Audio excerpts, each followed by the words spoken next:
Assalamualaikum warahmatullahi wabarakatuh. Perkenalkan, nama saya Putra Nova Azalia dengan NIM 07300200034 dari kelas B. Saya akan membuat video tentang genesa batubara untuk UTS mata kuliah batubara.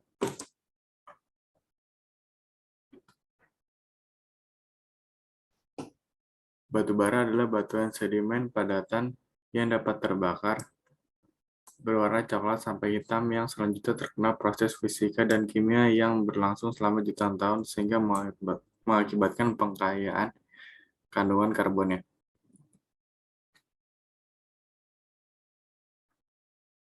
Batu bara sendiri terdiri dari zat organik, air, dan bahan mineral.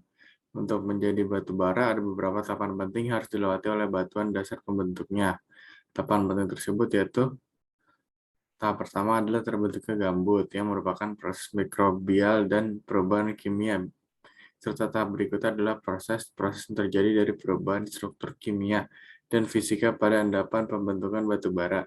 Karena pengaruh suhu, tekanan, dan waktu, ada 6 parameter yang mengendalikan pembentukan batu bara, yaitu ada sumber vegetasi, posisi muka air tanah, penurunan yang terjadi bersamaan dengan pengendapan, penurunan yang terjadi setelah pengendapan, kendali lingkungan, geoteknik endapan batu bara, dan lingkungan pengendapan terbentuknya batu bara.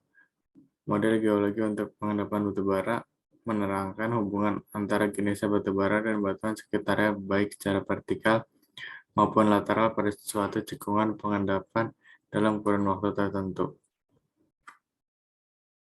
Batu bara berasal dari tumbuh-tumbuhan yang disebabkan karena adanya proses-proses geologi, kemudian berbentuk endapan batu bara yang dikenal sekarang ini. Bahan tumbuhan mempunyai komposisi utama yang terdiri dari karbon dan hidrogen. Selain itu, terdapat kandungan mineral nitrogen. Substansi utamanya adalah selulosa yang merupakan bagian dari selaput sel tumbuhan yang mengandung karbohidrat yang tahan terhadap perubahan kimiawi. Pembusukan dari bahan tumbuhan merupakan proses yang terjadi tanpa adanya oksigen, kemudian berlangsung di bawah air yang disertai aksi dari bakteri, sehingga terbentuklah arang kayu. Tidak adanya oksigen menyebabkan hidrogen lepas dalam bentuk karbon dioksida atau karbon monoksida, dan beberapa dari keduanya berubah menjadi metan. Vegetasi pada lingkungan tersebut mati, kemudian terbentuklah gambut.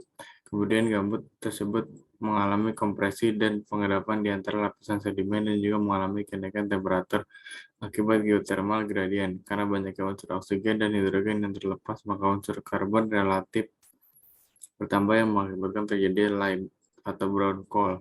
Kemudian dengan adanya kompresi yang terus-menerus serta kenaikan temperatur, maka terbentuklah batu bara subbituminus dan bituminus dengan tingkat kalori yang lebih tinggi dibandingkan dengan brown coal. Bumi tidak pernah berhenti, oleh karena itu kompresi terus berlangsung diiringi bertambahnya temperatur sehingga moisture sangat sedikit serta unsur karbon yang banyak berubah batu bara sebelumnya ke tingkat lebih tinggi, yaitu antrasit yang merupakan kasar tertinggi pada batu bara. Tempat terbentuknya batu bara. Tempat terbentuknya batu bara dikenal dengan dua macam teori. Yang pertama ada teori in situ. Teori ini mengatakan bahwa bahan-bahan pembentukan lapisan batu bara terbentuk di tempat di mana tumbuhan asal itu berada. Yang kedua ada teori drift. Teori ini menyebutkan bahwa bahan-bahan pembentukan lapisan batu bara terjadinya di tempat yang berbeda dengan tempat tumbuhnya semua hidup dan berkembang. Tumbuhan telah mati diangkut oleh media air dan berakumulasi di suatu tempat tertutup oleh batuan sedimen dan mengalami proses qualification. Jenis batu bara yang terbentuk cara ini mempunyai penyebaran tidak luas, tapi dijumpai di berbagai tempat. Kualitasnya kurang baik karena banyak mengandung material pengotor yang terangkut bersama selama proses pengangkutan dari tempat asal tanaman ke tempat sedimentasi. Batu bara yang terbentuk seperti di Indonesia didapatkan dari pertambangan batu bara Delta Mahakam Purba, Kalimantan Timur. Jadi batu bara dan sifatnya berdasarkan tingkat proses bentukannya yang dikontrol oleh tekanan panas dan waktu. Batu bara umumnya dibagi dalam 5 jenis, yaitu antrasit, bituminus, subbituminus, lignit, dan gambut. Yang pertama antrasit, yang merupakan kelas batu bara tertinggi dengan warnanya yang hitam berkilauan metalik, mengandung antara 86 sampai 98% unsur karbon dengan kadar air kurang dari 80%, yang dihasilkan hampir 15.000 BTU per ton.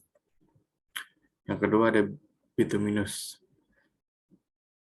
Bituminus sendiri mengandung 68 sampai 86% unsur karbon, serta kadar airnya 8 sampai 10% dari beratnya. Nilai panas yang dihasilkan antara 10.500 sampai 15.500 BTU per pon. Yang ketiga ada subbituminus. Subbituminus sendiri mengandung sedikit karbon dan banyak air. Oleh karenanya menjadi sumber panas yang kurang efisien dibanding dengan bituminus dengan kandungan karbonnya hanya 3-40% dan menghasilkan nilai panas antara 8.300 sampai 13.000 BTU per pon. Yang keempat ada lignit. Bisa juga disebut dengan brown coal. Adalah batu bara yang sangat lunak yang mengandung air 35-75% dari beratnya. Lignit merupakan batu bara geologis muda yang memiliki kandungan karbon terendah 25-35%, yang panas yang dihasilkan berkisar antara 4.000 hingga 8.300 BTU per pon. Kelima dan terakhir adalah gambut. Gambut berpori dan memiliki kadar air di atas 75% serta nilai kalori yang paling rendah. Selanjutnya kita akan masuk ke materi selanjutnya, yaitu parameter uji kualitas batu bara. Baik buruknya suatu kualitas batu bara ditentukan oleh penggunaan batu bara itu sendiri. Batu bara yang berkualitas baik untuk penggunaan tertentu belum tentu baik pula untuk penggunaan yang lainnya. Begitu juga sebaliknya, parameter pengujian kualitas batu bara dilakukan sesuai dengan keperluan penggunaan batu bara. Parameter tersebut antara lain total moisture. Tinggi rendah total moisture akan tergantung pada yang pertama peringkat batu bara. Semakin tinggi peringkat suatu batu bara, semakin kecil porositas batu bara tersebut atau semakin padat batu bara tersebut. Dengan demikian akan semakin kecil juga moisture yang dapat diserap atau ditampung dalam pori batu bara tersebut. Hal ini menyebabkan semakin kecil kandungan moisture-nya, khususnya inherent moisture-nya. Yang kedua, dari size distribusinya. Semakin kecil ukuran partikel batu bara, maka semakin besar luas permukaannya. Hal ini menyebabkan akan semakin tinggi surface moisture-nya. Pada nilai inherent moisture tetap, maka Tm-nya akan naik yang dikarenakan naiknya surface moisture. Yang ketiga, kondisi pada saat sampling. Total moisture dapat dipengaruhi oleh kondisi pada saat batu bara tersebut disampling, yang termasuk dalam kondisi sampling adalah size distribusi sampel batu bara yang diambil terlalu besar atau terlalu kecil dan cuaca pada saat pengambilan sampel. Nah, sekarang kita akan membahas tentang analisis proximate. Analisis proximate dilakukan untuk menentukan jumlah air drip moisture dan ice content atau kadar abu volatimeter zat terbang.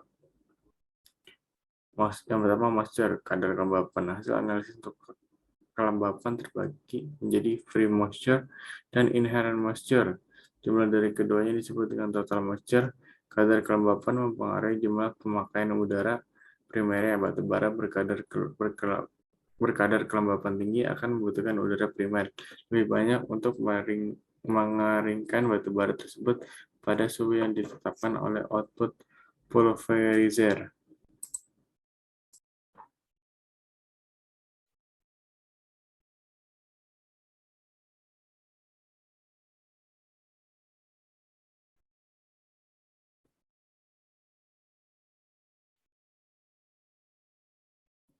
Selanjutnya kita akan masuk ke ash content atau kadar abu. Batu bara sebenarnya tidak mengandung abu, melainkan mengandung mineral matter. Namun sebagian mineral matter dianalisa dan dinyatakan sebagai kadar abu atau ash content. Mineral matter atau ash dalam batu bara terdiri dari inherent dan extraneous. Inherent ash ada dalam batu bara sejak pada masa pembentukan batu bara dan keberadaan dalam batu bara terikat secara kimia dalam struktur molekul batu bara, sedangkan extraneous ash berasal dari dilusi atau sumber abu lainnya yang berasal dari luar batu bara.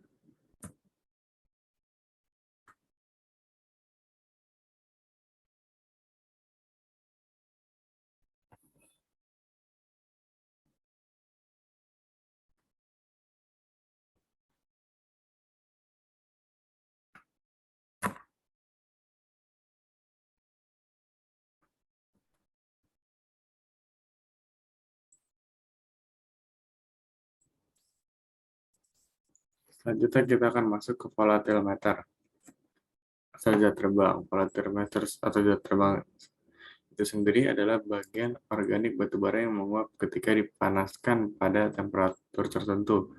Kadar volatilometer dalam batubara ditentukan oleh peringkat batubara. Semakin tinggi peringkat suatu batubara akan semakin rendah kadar volatilometernya. Volatilometer dalam batubara dapat dijadikan sebagai indikasi aktivitas batubara pada saat dibakar.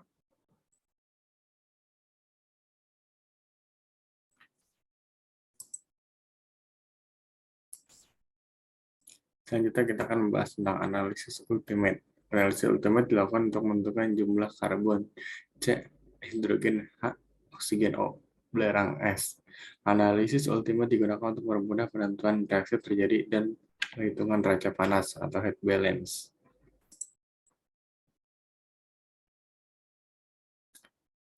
Tentang sulfur. Sulfur dalam batu bara thermal maupun metalurgi tidak diinginkan karena sulfur dapat mempengaruhi sifat-sifat pembakaran yang dapat menyebabkan slagging maupun mempengaruhi kualitas produk dari besi baja. Selain itu, dapat berpengaruh terhadap lingkungan karena emisi sulfur dapat menyebabkan zat asam. Oleh karena itu, dalam komersial, sulfur dijadikan batasan garis kualitas, bahkan dijadikan sebagai rejection limit. Namun demikian, dalam beberapa utilisasi batu bara, sulfur tidak menyebabkan masalah, bahkan sulfur membantu performa dari utilisasi tersebut. Utilisasi tersebut misalnya pada proses pengolahan nikel seperti di PT Inco dan juga pada proses coal liquefaction atau pencarian batu bara. Calorific value adalah nilai energi yang dapat dihasilkan dari pembakaran batu bara. Nilai kalori batu bara dinyatakan dalam satuan mg per kilo, kal per kilo, BTU per LB. Nilai kalori tersebut dapat dinyatakan dalam gross dan net. Nilai kalori batu bara bergantung pada peringkat batu bara. Semakin tinggi peringkat batu bara, semakin tinggi nilai kalorinya. Pada batu bara yang sama, nilai kalori dapat dipengaruhi oleh moisture dan juga abu. Semakin tinggi moisture atau abu, semakin kecil nilai kalorinya.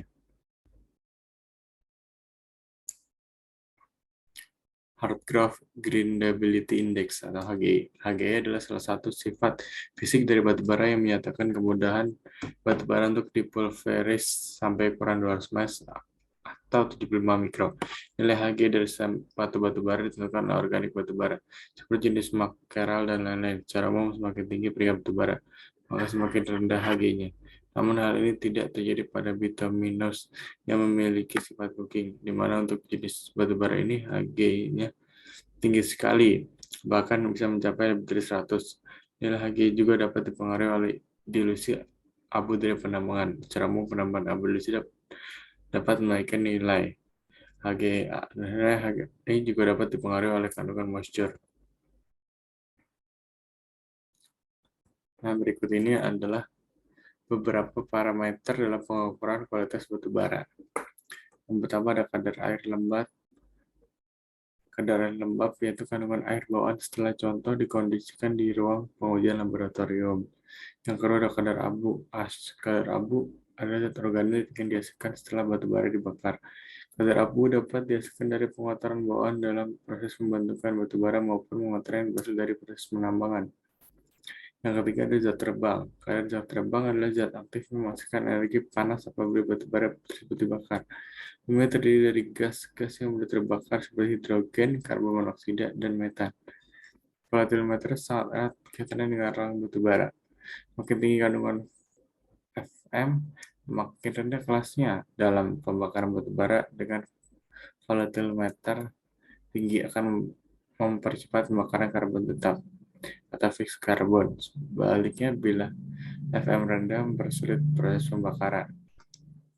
Karbon tetap adalah karbon yang terdapat dalam batu bara yang berubah zat padat atau karbon ketika sesudah penentuan nilai zat terbang. Melalui pengeluaran zat terbang dan kadar air, maka karbon tertambah secara otomatis sehingga akan naik. Dengan begitu, makin tinggi nilai karbonnya, maka peringkat batu bara meningkat. Yang kelima ada nilai kalor. Nilai kalor adalah penjumlahan dari harga-harga panas pembakaran unsur-unsur pembentuk batu bara. Selanjutnya saya akan memberikan penjelasan dari diagram komponen batu bara di bawah ini.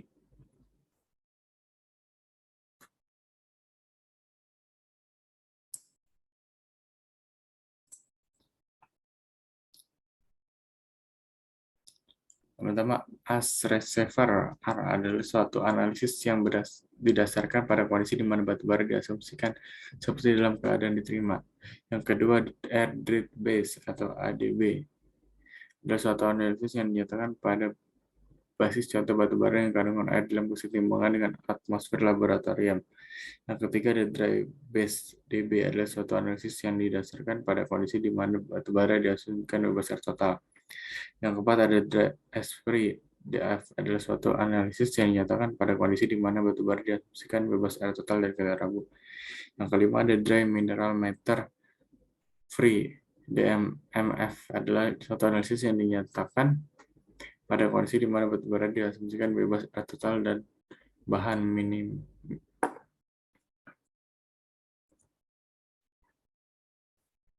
Sekian penjelasan dari saya. Jika ada kesalahan kata-kata dan penulisan, mohon dimaafkan. Terima kasih. Wassalamualaikum warahmatullahi wabarakatuh.